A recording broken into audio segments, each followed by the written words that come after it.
నమస్తే, నేను జర్నలిస్ట్ విజయ్.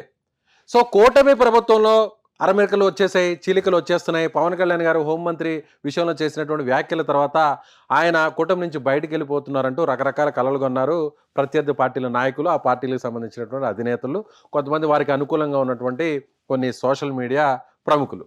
అయితే ఇప్పుడు వాటన్నిటికీ చెంప చెల్లు అనే విధంగా పవన్ కళ్యాణ్ గారు సమాధానం ఇచ్చారు.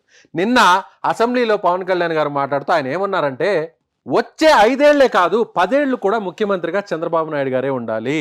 సో చంద్రబాబు నాయుడు గారి ముఖ్యమంత్రిగా ఉంటే రాష్ట్రం అంతా కూడా ఆర్థిక వ్యవస్థ బాగుపడుతుంది అంటూ నిన్న ఆయన అసెంబ్లీలో 150 రోజుల పాలన మీద సుదీర్ఘమైనటువంటి ఉపన్యాసం ఇచ్చారు పవన్ కళ్యాణ్ గారు. ఆయన ఏమన్నారంటే, వచ్చే 5 ఏళ్ళు కాదు 10 ఏళ్ళు కూడా చంద్రబాబు ముఖ్యమంత్రి ఉంటే ఆర్థిక వ్యవస్థ గాడిన పడుతుంది.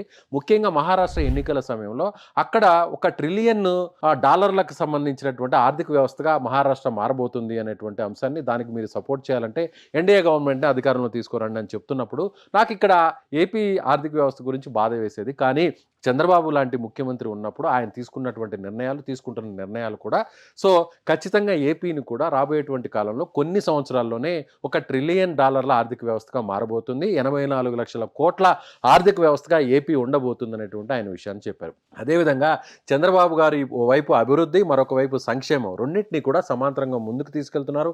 విదేశీ పెట్టుబడులను తీసుకొస్తున్నారు పరిశ్రమల విషయంలో.